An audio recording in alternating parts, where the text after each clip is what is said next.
Hi, my name is Michael Waitze and welcome back to ATP. Is sustainability just a trend or is it a necessity? Are consumer habits evolving and do they want a smarter, safer, more sustainable way to shop? Louise, Blein and Amarine Erbs are here to answer some of these questions and determine if and why Thailand might just be the best place to build this. Louise, Amarine, thank you so much for coming. How are you two doing today? Doing great, thank you. Doing great, thank you for having us. It's very great to have you both here. Okay, let's just jump right into this. For either one of you, yeah? Mm-hmm. Why is sustainability so important in the fashion world, and have major FMC brands just gotten this so wrong? Mm-hmm.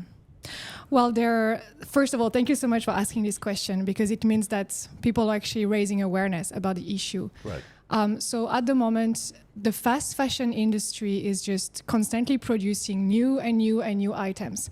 Temu is shipping every day 1.6 billion parcels around the world through air shipping. Like, that's insane, the amount of new things that are coming onto the market. And if we look at just fashion, studies have shown that right now, the amount of garments available in the world could actually dress 6 generations. So why do we need to actually produce more and more products, right? So, but what's the point of having all that clothing out there? Why are they even doing this? Yeah, I guess let's say that there is a little bit of both. We always think that the new generation, they like the Gen Z and the millennials, they like to have like new clothes all the time. But at the same time, this is also the generation that likes to buy secondhand the most. Mm-hmm. Yeah. Like in Europe, it's like almost 66% of the Gen Z, they are buying secondhand regularly.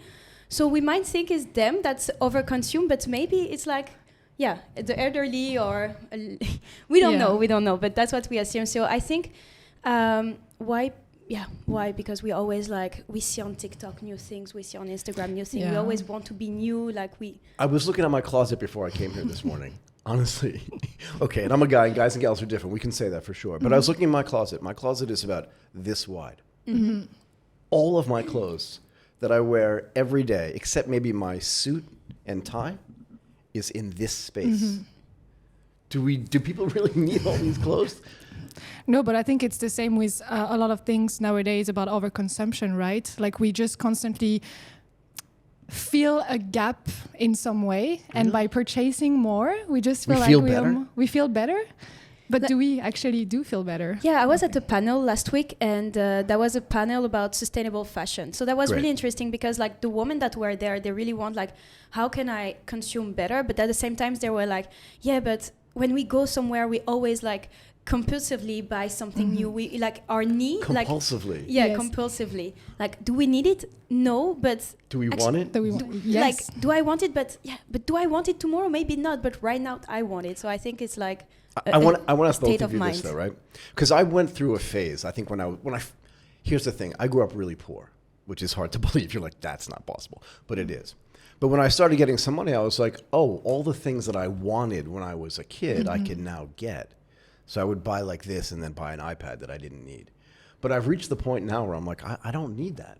Mm-hmm. Just don't need it. I don't buy it. And as a matter of fact, last week I gave away some of my clothes. Yeah. Seriously. And I see people throw clothing away. Mm-hmm. To me, it's like throwing food away. Yes. It drives me crazy. Anyway, so you founded this company, right? Now it's yours. What do you call it? Do you call it yours? Do you call it now it's yours? Let's say we call it yours, but now it's yours is kind of our slogan. Can I say that in English? Yeah, the slogan.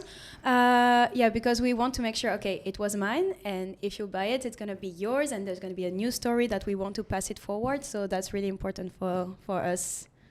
So when we prepped, you said you built this based on your own experiences, right? And maybe you can tell me what some of the challenges you faced were that led you to build this thing. Like, why? So Amarine and I, we've been living abroad for many years. We are both from France. Right. How many years? 5 years in Thailand for myself. Wow. 8 years on my side, yes. In Thailand? Yeah, in Thailand. Yeah, but 12 years abroad from France. I left France 12 years. Let's say 30 years abroad for me. 30 years abroad. Yeah. Oh, really? Yes. That's interesting. Okay, go ahead. So, by moving in and out of countries, I personally realized that every time I move apartment, I move a country, I always go to IKEA to buy the same set of plates, the same set of bowl. I hadn't even thought about it. The knives, the cutting board. Right, every time. and you buy the exact same thing. Yeah. And I bought it in 6 different countries. New. So it was like, okay, how can, and as you mentioned for yourself as well, I just realized how much I don't need all these new things anymore, right? I want to buy something that is more conscious for the environment. So I go on a Facebook marketplace in Thailand because that's kind of the only place where it's available to find. And then I got scammed. So you did? Yes. Yes. I want to talk, let's talk about that later. You can tell me, you got scammed. Yeah. On Facebook? On Facebook, yeah. Do they have any protections at all in there or no? Actually not. No. And it's, that's why we are here actually to gap this this problem. But yeah, you will tell about your experience so later. tell me about this scam. I'm curious. Yeah, okay. So, I mean, I was a little bit, I could have found it out earlier. Naive, a little naive. It was this nice iMac, and Amarine and I had just founded a company. So I was like, oh my God, this iMac is for sale. It's going to be perfect for our office, for the design element. I was hoping it was socks or something. So I paid a deposit to that person, and actually it was a fake profile. So once I paid a 2,000 baht deposit, then it disappears. And of course, never heard of it. And even though you can report them to the police station, but there is so much they can do. So I felt really, really naive. And then I called Amarine. I was like, this is why we're doing yours, right? Like this is to help people not get scammed online. And actually, we realized we did a little bit of a personal survey, and that 73% of our users right now on yours has been scammed on Facebook. Yeah. So and I think that number might be even higher in some cases. Yeah, so you can ask Renata about her scam. It's just everywhere. I don't trust anybody for anything. I actually sent an email back to a guy yesterday, the day before, because he said it was from Google or from Apple or something like that, right? And I'm not silly here, right? I've been alive more than 4 days. And I looked at him like, he just wants, if he says, if you don't want to get this mail anymore, click on this link. Yeah. And I'm like, sure. Sure.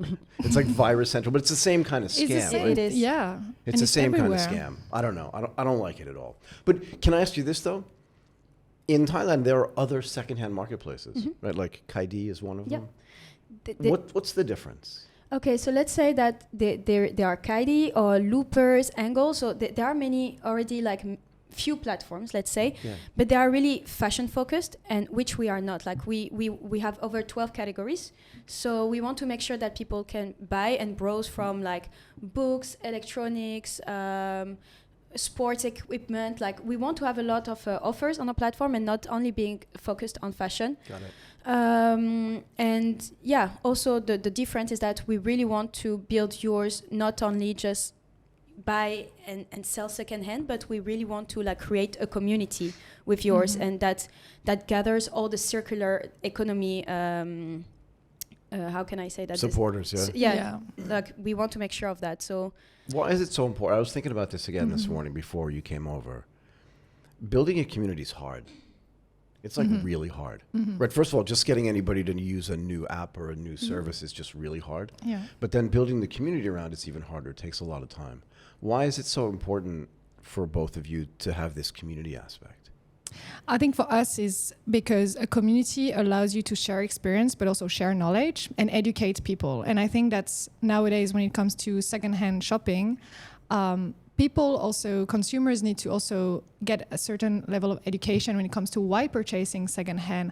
What is the actual impact of each one of your purchases? And that's one thing that Loopers is doing well. They have an impact on their app, and it's really amazing to see, how much water you've saved and everything. And that's something that we also want to do more and more with yours. So that community is online, but also offline. So right now we are partnering with certain organizations like the Bangkok Recycling Chain. We are attending certain events so that we want to also connect with like-minded users to grow our, network of users, but also share the knowledge, share the experience, and just support each other in the space of sustainability. So how do you go about building that community though? So, now it has been only 2 months that we are on the market. And as Louise said, we have attended a lot of events, but also it's mostly we are going out there. We are not just two girls that want to be in tech, right? We want to be part of something a bit bigger than that.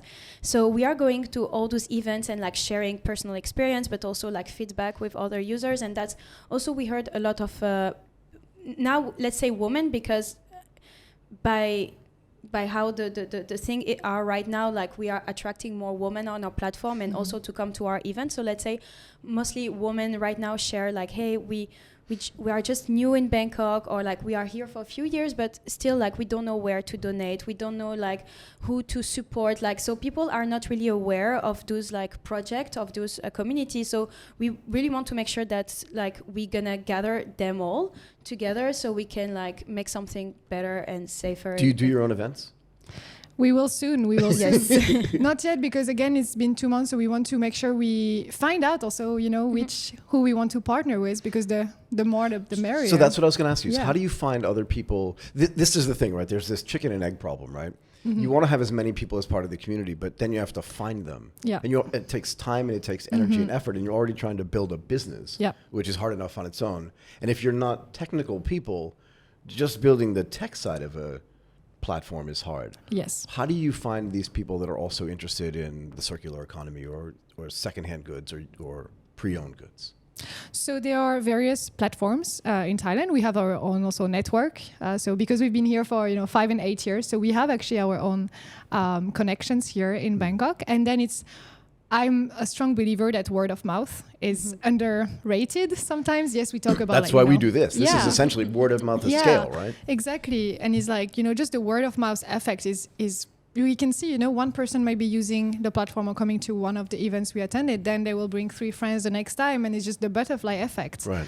So that's really how we are looking at expanding. What were the two of you doing before you were doing this?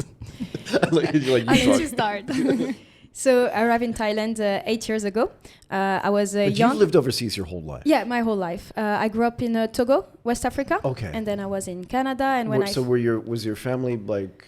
My family had some business there, and I just happened, like I was born in France and then arrived quickly in Togo. So got it. Okay, cool. So I'm just French, but I don't know French that well. But at home, your parents would speak French to you, yeah? Yes. So your language is impeccable, yeah? Yeah. Just curious. Okay, sorry, go ahead. So what were you doing before you were doing this? And then I finished my study, and then I really wanted to go to Asia, like for my first job, and luckily I got the first opportunity.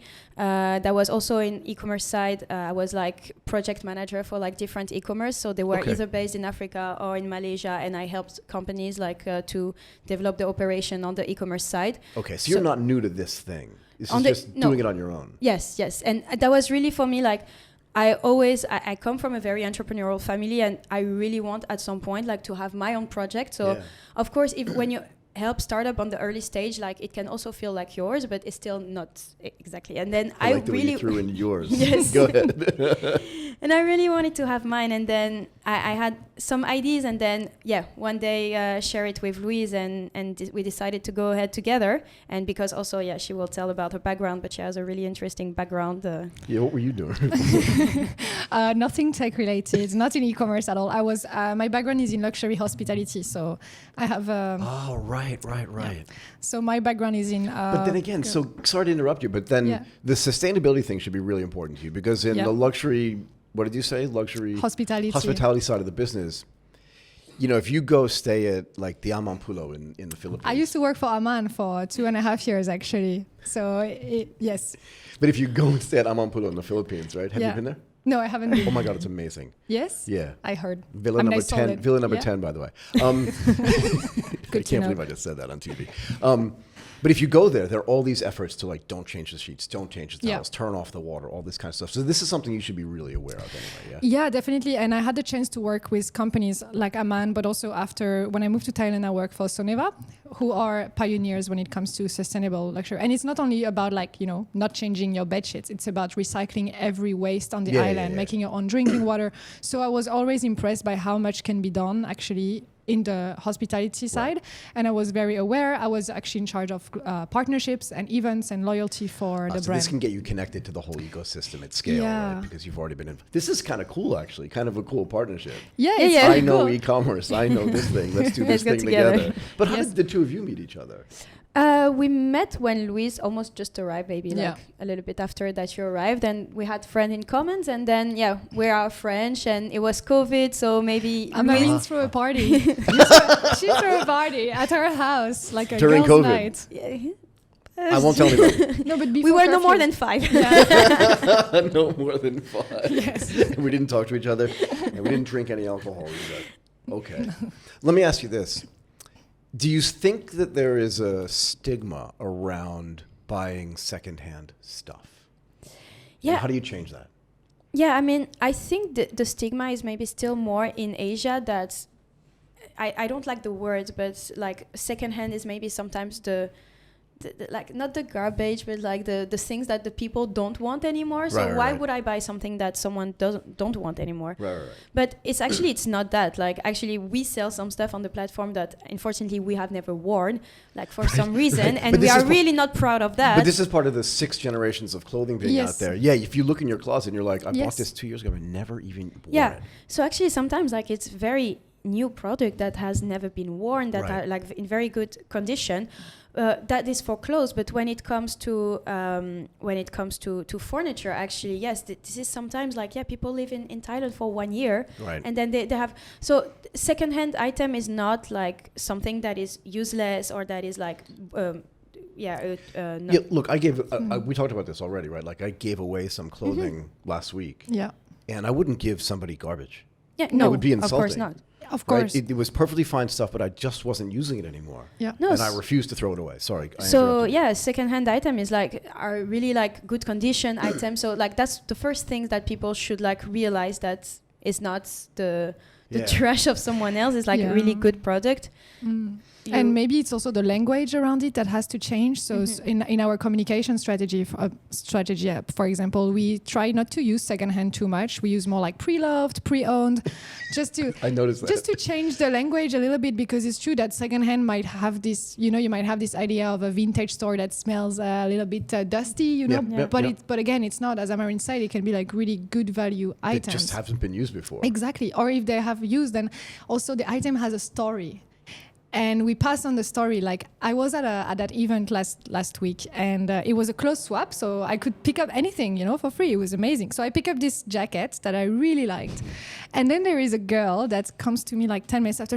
She came to me, she's like, "I'm so happy you took my jacket. It was mine, and I'm so happy that someone else is gonna wear it and keep the story alive." And she said that to you, story. Yes, the story. And for us, we also believe in that. When you buy secondhand on yours, it's not just about you buy some. There is something. There is an emotion. There is an attachment to a certain item, and it's not always easy. And we all know to declutter and get rid of something. Yeah, but even yesterday, this lady that we have met, not yesterday, but on Saturday that we have met, she has spent 25 years in Thailand, and they were moving back to France, and she was like, you don't imagine how many stuff I have in my house from my 25 years. Because I've done that. Yes, and she wants like, it's like all the furnitures are memories after this time. But also think about it. If she's leaving and she's been here for 25 years, she was probably your age when she arrived.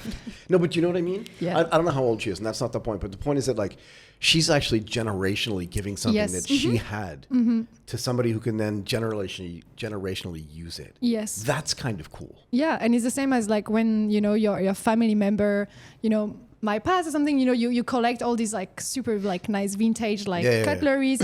And if it's coming from another person, it's amazing how you can just keep those stories alive. So I have a leather jacket in my closet, which is impossible to wear in Thailand. Yeah, right, because it's, what is it today? 35 degrees? But I'm not giving it away.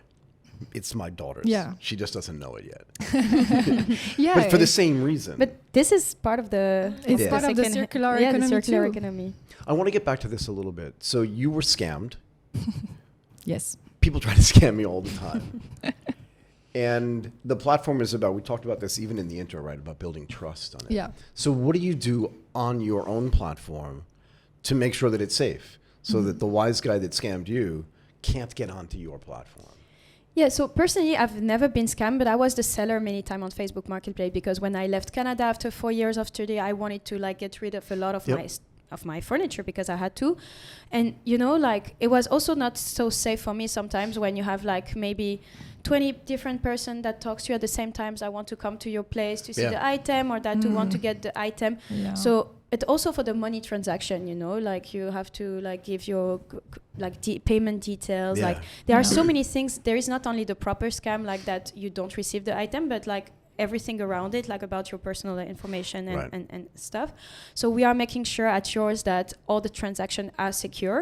So how do you do that though? So let's say we have. Let's try to share. I love the way you guys work together. You're like, I'm not answering that. You are. So let's say we have three actually main components. The first one is we have a digital payment holding solution. So whenever a buyer purchases an item, the money goes to us, yours. And then we hold the amount until the buyer receives the item, and then we will pay out the seller. So there is this safety here. And is it 100% or is it a deposit or how does it work? No, 100%. So Okay. and then we take the processing fee, so we have very small commissions. And everybody on both. knows that though. Yes, we are transparent in the way that we. But I mean, they disclose our should, because that's the way you make them feel safe. Yeah, exactly. I'd much rather give the money to you than to some random dude I don't know. Yeah, I mean, it's like to the I company. understand that. Maybe I should have said to yours. To yours. To Yes. yours. Yes, but and that's so once the item is shipped, we also give like 3 days to the buyers to make sure that he received the item properly, that To there is no confirm. damage.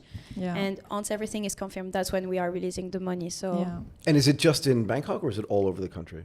Just Greater Bangkok right now. For So we now. have Nonthaburi, Samut Prakan, Bangkok, Samut Sakhon as well.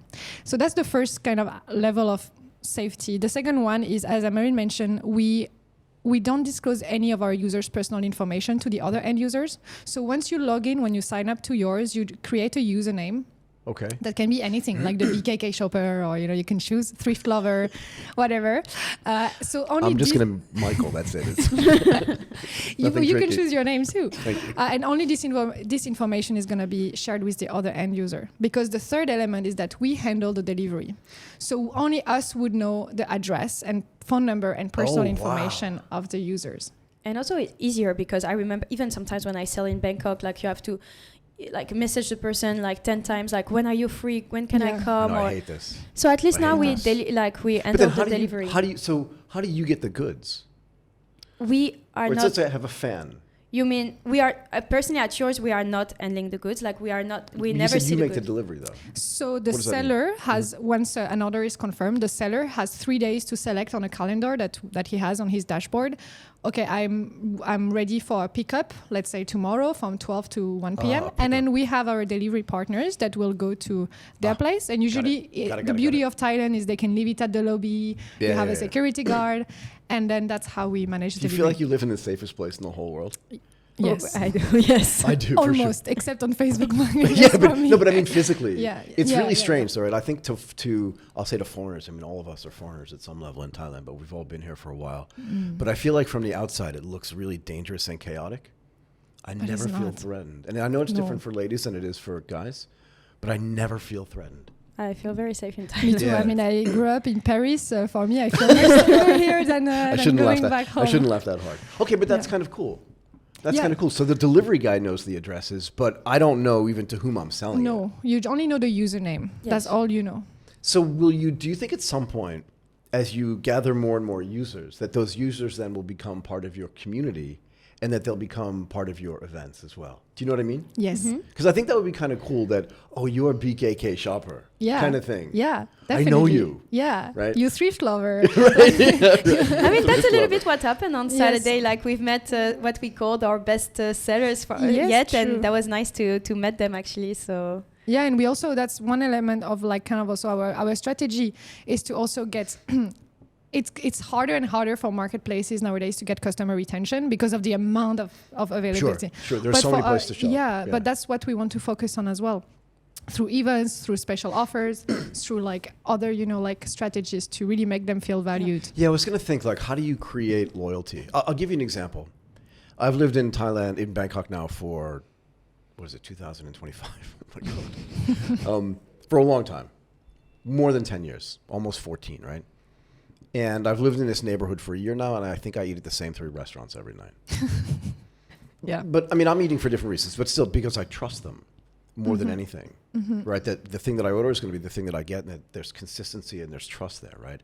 And to a certain extent, I do become friendly with the waiters and waitresses and the owners of that place because those are the kinds of places that I like to go. It feels like you're trying to do something similar. Yeah, for Right? sure. Because if you can create a better shopping experience and create some loyalty, then people won't go to other stores. I guess that's the point I'm trying to make, yeah? Exactly. And that's personally where my background comes from. I was in charge of loyalty program for hotels, which is very different. This is making me really nervous. Why? Because you have all like the little skills that are necessary to make this work. Yeah, I mean, we still have so many missing, and we are learning every day with Amarine. Still a lot to learn. But Sorry, we definitely want to get that really strong customer base and, you know, make them loyal. And we're actually going to launch soon the referral program. So we are, as we mentioned earlier, like the word of mouth is so important. So having those special offers if you refer a friend, you know, things like that. I hadn't thought about it, but this is really cool because you can take all of the things that you learned in the luxury business. And I don't want to use the word secondhand again, but it's the only thing that's coming to my mind, right? Pre-loved, we can say. Pre-owned, I don't care. But you can create a loyalty around it. And this feeling of luxury as well, right? Like somebody had this and they wore it when, you know, when their parents at their parents' wedding or their parents' second wedding, whatever it is, it has a story. I want to own that story, right? And I want to give it another story.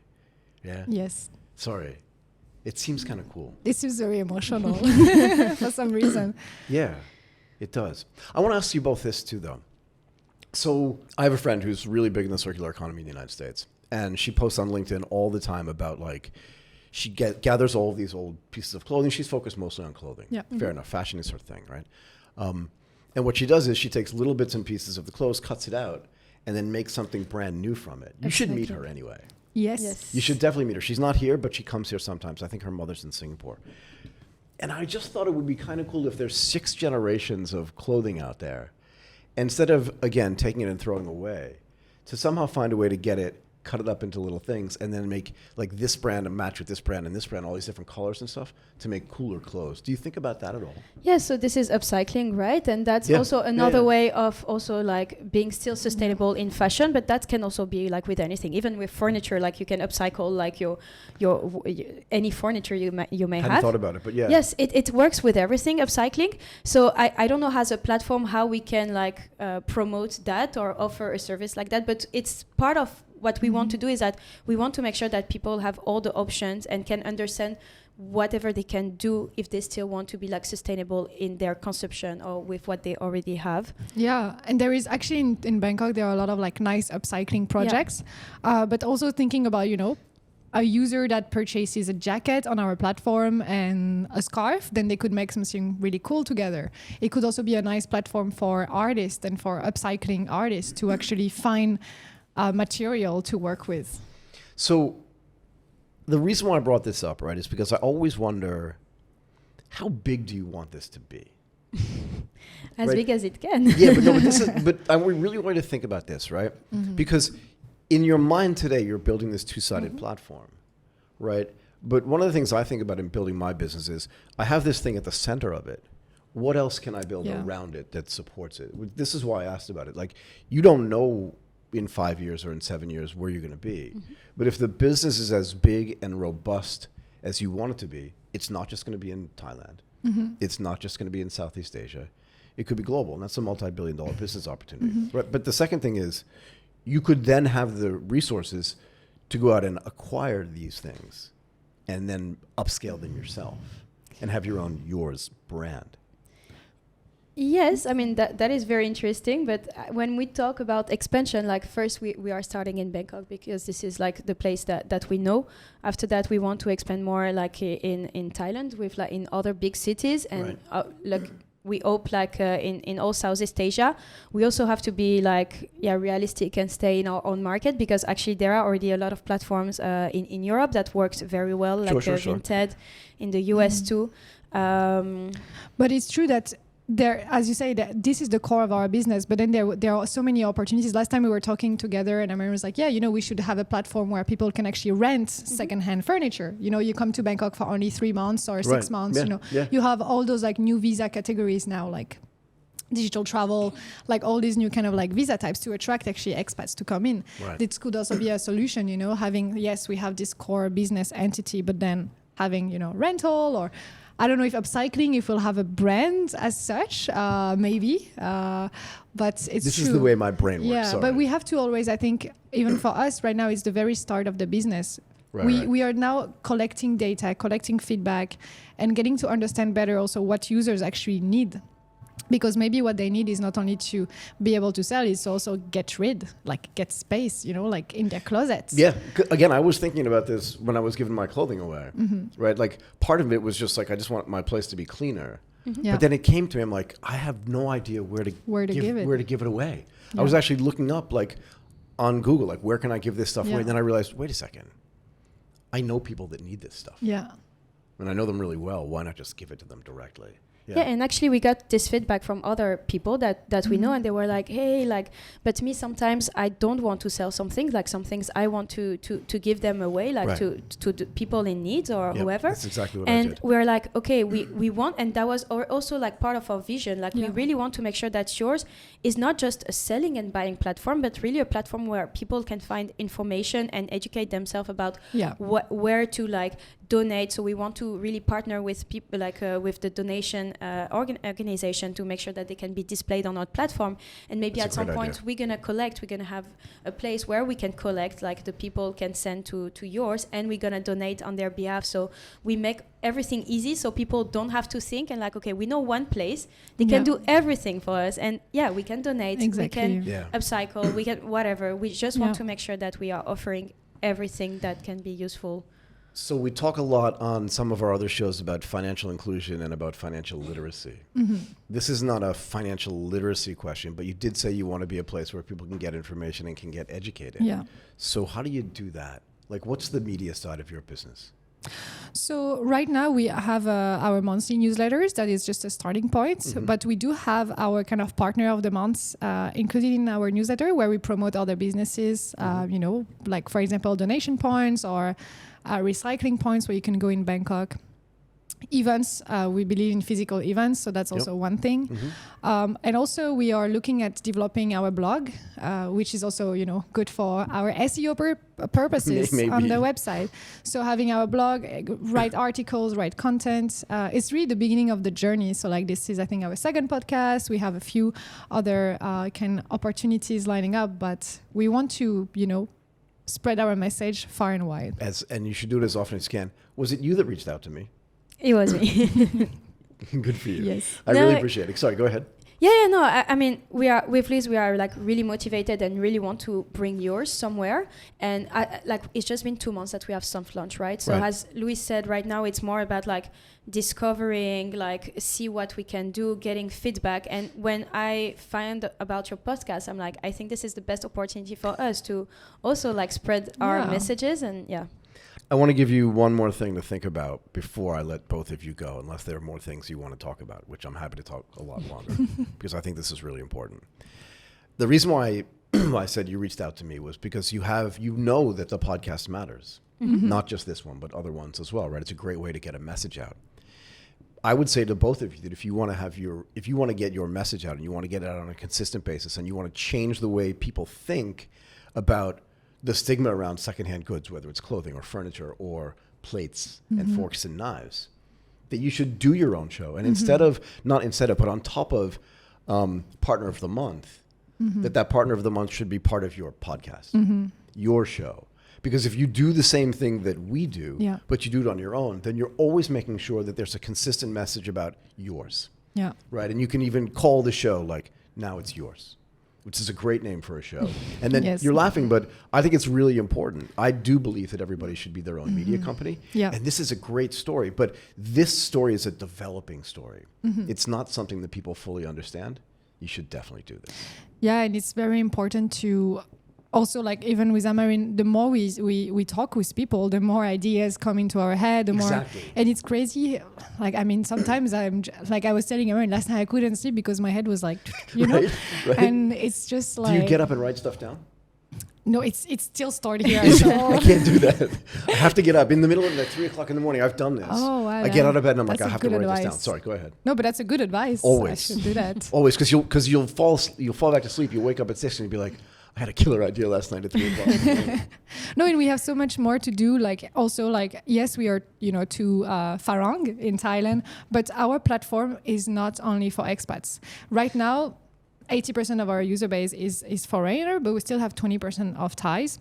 Okay. And we want to make sure we are a platform inclusive and for everyone. Our platform is in both Thai and English. It's suitable for both audiences. And we know that we need to put more effort into this. So that's the last thing I want to ask you. Why is Thailand a great place to build this? Because I think it is, but I want to get your opinions. Yeah, so like we know that generally in Southeast Asia, like the demand for secondhand goods has been growing rapidly. I think 68% since 2019. So like we know that this is first like something that is really in the development in the region. Right. Thailand is like has a great startup ecosystem. We also like has been like this is what we know the best in Southeast Asia, and we believe that the Thai consumers are following the trends about like what the new generation are doing in Europe, and they are like more and more buying secondhand, and these trends will also come here.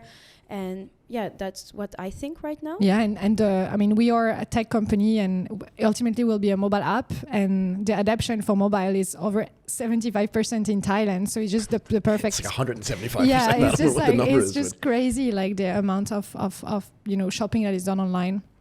And there is a real gap in the market, and there is a real need for sustainability. If you look at all the conferences in the tech space today, yes, it's AI, but it's sustainability. And I think we have a good... So it's funny, I do a bunch of different shows, and we went to 2 events in the last 6 weeks.